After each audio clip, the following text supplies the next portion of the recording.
السلام عليكم ورحمة الله تعالى وبركاته. كديرين؟ لاباس عليكم؟ كنتمنى كلكم تكونوا بخير وعلى خير في احسن الاحوال يا ربي. مرحبا بكم معايا في فيديو جديد. الفيديو ديال اليوم غادي نشارك معكم فيه جوج ديال الاقتراحات.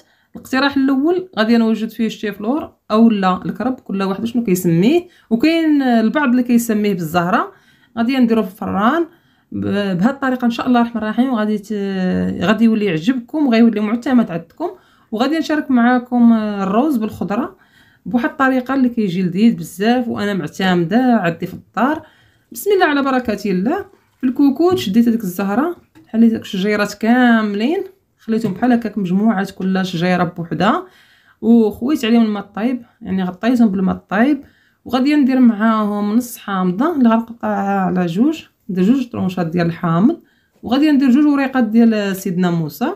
غادي ندير فريع ديال الثومه، وغادي ندير شويه ديال الملحه صافي، وغادي نسد عليه وديروا معاه البال، ما تخليوش يطيب بزاف، يعني راه غير 3 دقائق حتى ل 4 اللي تصفر عليه الكوكوت صافي، وكطفيو عليه. هاد المرحله ردوا ليها البال حقاش الشيفلور دغيا كيتحل في الماء وما غاديش يساعدكم بحال هكايا في التوجاد.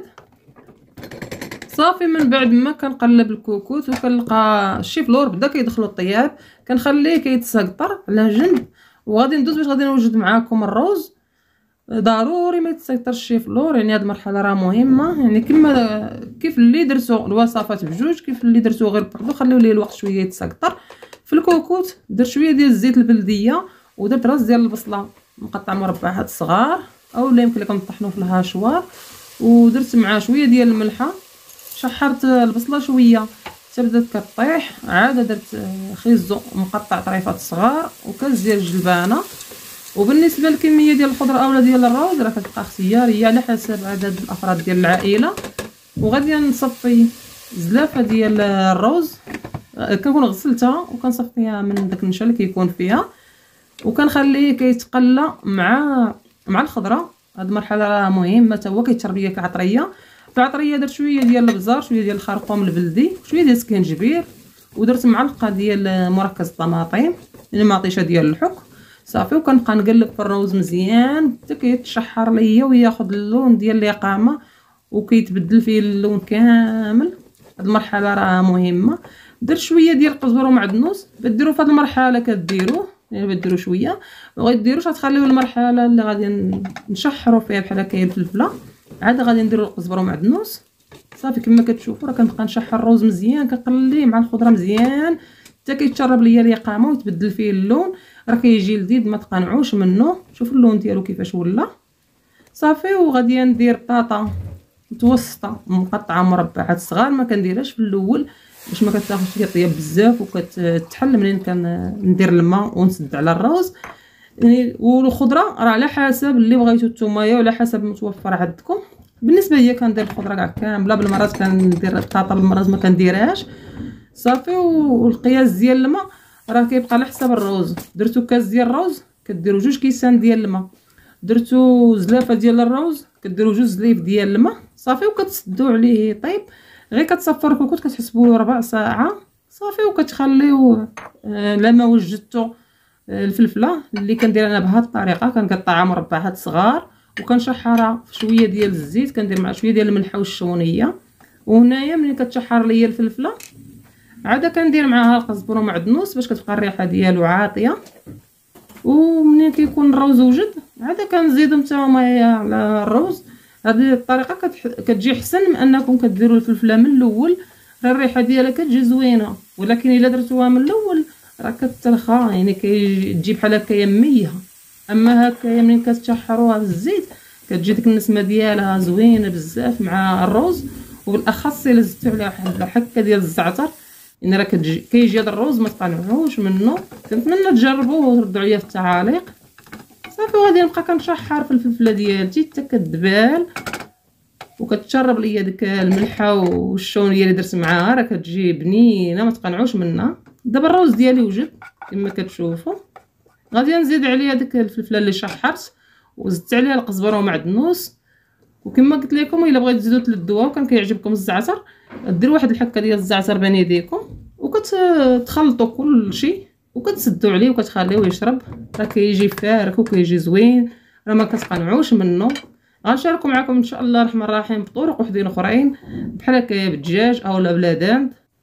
وفي نفس المقله اللي وجدت فيها الفلفله غادي ندوز باش غادي نوجد فيها لاصوص اللي غادي ندير الشيفلور. درت شويه ديال الزيت البلديه ودرت راس ديال البصله اللي دوزته في الهاشوار باش يجيني مقطع رقيق.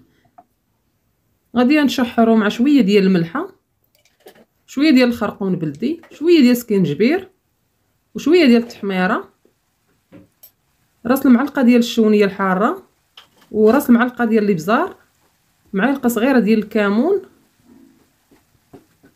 صافي غادي نشحرهم مزيان مع بعضياتهم. غادي نزيد عليهم شويه ديال البودره ديال الثوم. الا ما توفراتش لكم البودره ديال الثوم كديروا فرع ديال الثومه كتحكوه من الاول مع البصله صافي كتخليوه كيتشحر معاها. ومن بعد ما غتشحر ليا البصله غادي ندير 4 ديال المطيشات كبار محكوكين على حساب دايره الشيفلوره كامله. الا كنتو دايرين غير النص غديروا غير 2 ديال المطيشات وتنقصوا في المقادير ديال العطريه على حساب الكميه اللي درتو. الاساس هو الطريقه. صافي من بعد ما درت 7 ديال المطيشات محكوكين درت عليهم شويه ديال القزبر ومعدنوس. غادي نحركهم حتى كينسجموا مع بعضياتهم وغادي نخليها توكح حتى توقف لاصوص مزيان ما يبقاش فيها حس الماء، يعني صافي تبقى واقفه ليا غير لاصوص. غنسد عليها دابا وغنخليها طيب على خاطرها. صافي من بعد ما تشحرات ليا لاصوص غادي ندير معاها واحد المعلقه كبيره ديال مركز الطماطم، مطيشه ديال الحك. صافي غادي نحركهم حتى ينسجموا مع بعضياتهم ونسد عليها شويه نخليها تكمل طيابها. صافي توقف مزيان ما يبقاش فيها الماء. ومن بعد غادي ندوز باش غادي نوجد معكم لاصوص بيشاميل اللي كنحتاج لها نص لتر ديال الحليب، معلقه كبيره ديال الفورص ومعلقه كبيره ديال الزبده، شويه ديال الملح وشويه ديال الابزار. غادي ندير المعلقه ديال الزبده حتى كتذوب وكنزيد عليها المعلقه الكبيره ديال الفورص. غادي ندير معاها غير شويه ديال الحليب تنفك الزبده مع الفورص. صافي تولي عندي بحال شكل ديال الكريمه. وغادي نزيد الكميه ديال الحليب اللي بقات ليا مع التحراك المستمر ما كنوقفوش من التحراك حتى كتوجد لينا لاصوص ديالنا. من بعد ما درت الحليب اللي تبقى ليا كامل غادي ندير دابا شويه ديال الملحه وشويه ديال البزار وغادي نبقى مستمره حتى كيتقال ليا لاصوص. بالنسبه ليا اليوم ما غاديش نخليه خفيف، غادي نتقلو شويه. وبالنسبه لليوم غنشارك معكم واحد الفكره باش يجيكم هذا لاصوص بيشاميل بنين، عوض ما انكم ديروا لاصوص بيشاميل وعاده ديروا بحال هكا شويه ديال الفرماج الاحمر من الوجه ديال اي طورطه بحال هكا بديروها في الفران. انا درت الفرماج مع لاصوص غادي يذوب معاه بحال هكايا. داك لاصوص اللي غادي ينزل ليا على الشيفلور غادي يلدو كما كتعرفوا الفرماج الاحمر راه كيجي لذيذ بحال هكايا في الطورطات اللي كندخلوا للفران. صافي غادي نحطو على جنب. ودابا غادي ندوزو باش غادي نمونطيو الطورطه ديالنا ديال الشيفلور. بسم الله على بركه الله. غادي ناخذ المول ديال الزاج، خديته اليوم اوفال، بغيتو تاخذوه دائري اختيار كيبقى لكم. درت فيه شويه من لاصوص ديال مطيشه كما كتشوفوا راه كتخليوها ناشفه ما يكونش فيها بالكل الماء باش دغيا توجد لكم الطورطه ديالكم كلشي طايب كلشي موجود. خاصها غير بحال هكا تشرب ويذوب الفرماج وتاخذ اللون ديالها. ستفت الشيفلور ديالي كيف ما شفتوا راه منين كتخليوه بحال هكا يشاط في راسو كيساعدكم باش كتوجدوه دغيا. كندير الكميه اللي تبقات ليا ديال لاصوص ديال مطيشه من الوجه صافي. ودابا غادي ندوز باش غادي ندير عليه لاصوص بيشاميل. هانتوما شوفوا دابا كي جا ثقيل ولكن راه كيجي معلك وغادي ينزل ليا لاصوص بيشاميل والفرماج معاه على الشيفلور. وهذيك لاصوص ديال مطيشه راه كيجي لذيذ لذيذ ما تقنعوش منه. كنتمنى تجربوه بهذه الطريقه وتردوا عليا كيف جاكم. هذه هي الطورطه ديالتي ديال الشيفلور اللي شاركت معكم اليوم. هانتوما شوفوا كيف جات كتجي محمره وكتجي معلكه من الداخل ديالها وكتجي لذيذه بزاف ما تقنعوش منها. كنتمنى تجربوها. وانا قطعت معكم طريف باش تشوفوا كيفاش جات من الداخل ديالها. راه كتجي ناجحه 100% وانا متاكده غادي تعجبكم الا جربتوها. نقطع معكم طريف تشوفوها كيفاش جات. الصراحه جات لذيذه بزاف هاد الطورطه جات كتشهي. وهذا هو الروز اللي شاركت معكم اليوم بالخضره، يعني يجي بحال هكايا للغداء او للعشاء. الا بغيت ديروا مع بحال هكايا طريفات تاع الدجاج او لا داند او بالكفته. دابا ان شاء الله الرحمن الرحيم نشاركوا معكم بطرق وحدين اخرين. وهذا هو الفيديو اللي شاركت معكم اليوم. كنتمنى ينال الاعجاب ديالكم. الى عجبكم شاركوا مع العائله ديالكم والاصدقاء، وشكرا على المشاهده، والى فيديو قادم ان شاء الله.